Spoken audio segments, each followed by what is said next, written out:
మా యెడల అపరాధములు చేయవారిని మేము క్షమించి ఉన్న ప్రకారంగా మా అపరాధములను మీరు క్షమించుము.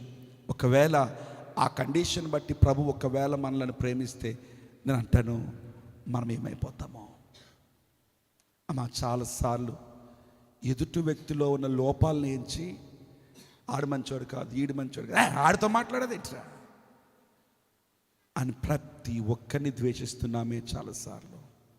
No, there should not be any hatredness. మనలో ద్వేష భావ జాలన ఉండడానికి వీల్లేదు.